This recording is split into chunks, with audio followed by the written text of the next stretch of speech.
ગામ કયું ને હાલમાં ઘઉંમાં ઈળ આવી છે, વાત કરો ને. વડેલ મારું ગામ ભાડ છે, હું લવજી ધડુક છું. અત્યારે અમે 5 વીઘાના ઘઉં છે, ખાતર બિયારણ બધું મોંઘા ભાવનું લઈને વાવેલું છે. અત્યારે કુદરતી ઈળું આવી ગઈ છે, દવાથી પીછે અટકતી નથી ઈળું.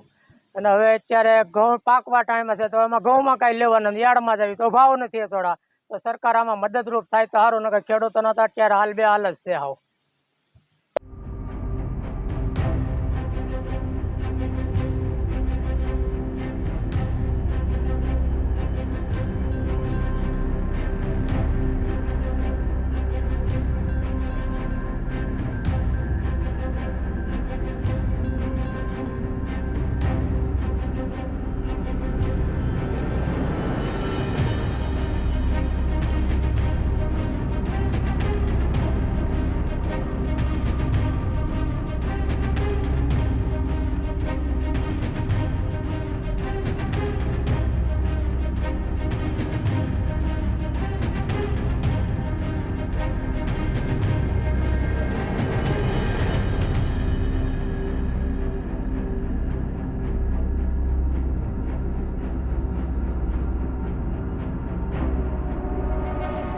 નામ શું, ગામ કયું ને હાલમાં જે કપાસ આમાં ઈળ આવી છે ઘઉંમાં, શું કારણ? મારું ગામ ભાડ, સાવલિયા સુનિલભાઈ વર્ધનભાઈ નામ છે મારું. 20 વીઘાના ઘઉં જમીન છે, 20 વીઘામાં 10 વીઘાના ઘઉં છે અને 10 વીઘાના ચણ્યા છે.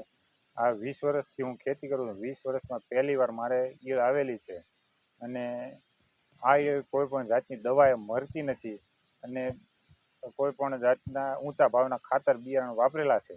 અને સરકાર શ્રી આ ઈળને મારવા માટે કોઈ સરકારી અધિકારીઓ આવેલા નથી તપાસ કરવા માટે, અને કઈ દવા વાપરવી એ અમે ઊંચા ભાવની વતન વાપરેલી છે, છતાંય શું નથી સારું.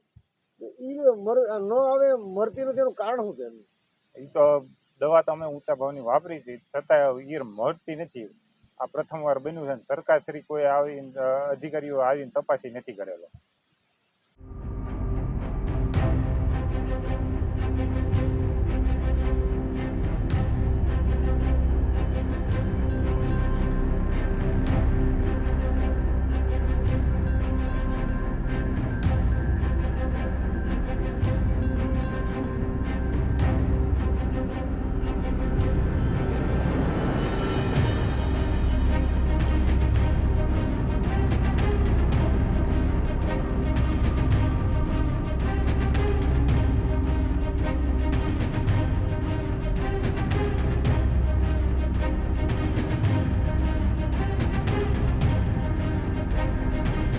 અમરેલી જિલ્લામાં ઓણસાલ ઘઉંનું વાવેતર કેટલું ને હમણાં વરસાદ ફરિયાદ પણ ખેડૂતોની ઉઠી છે કે ઘઉંમાં ઈળું આવી છે.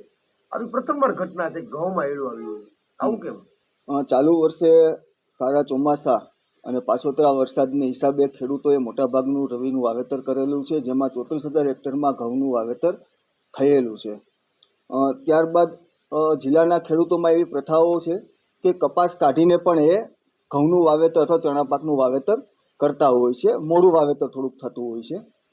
ખાસ કરીને જે ખેડૂતોએ સમયાંતરે વાવેતર કરેલું છે, જે નિશ્ચિત સમયે જે વાવણી થવી જોઈએ એ ઘઉંની થયેલી છે, એમાં આવા કોઈ જે ઈળુના પ્રશ્નો છે જોવા મળેલ નથી. પરંતુ જ્યાં જ્યાં વાવેતર 15 નવેમ્બર અથવા તો ડિસેમ્બર અંતિમમાં પણ થયેલા છે, એમાં આ ખાસ આ પ્રકારની ઈળો જોવા મળે છે.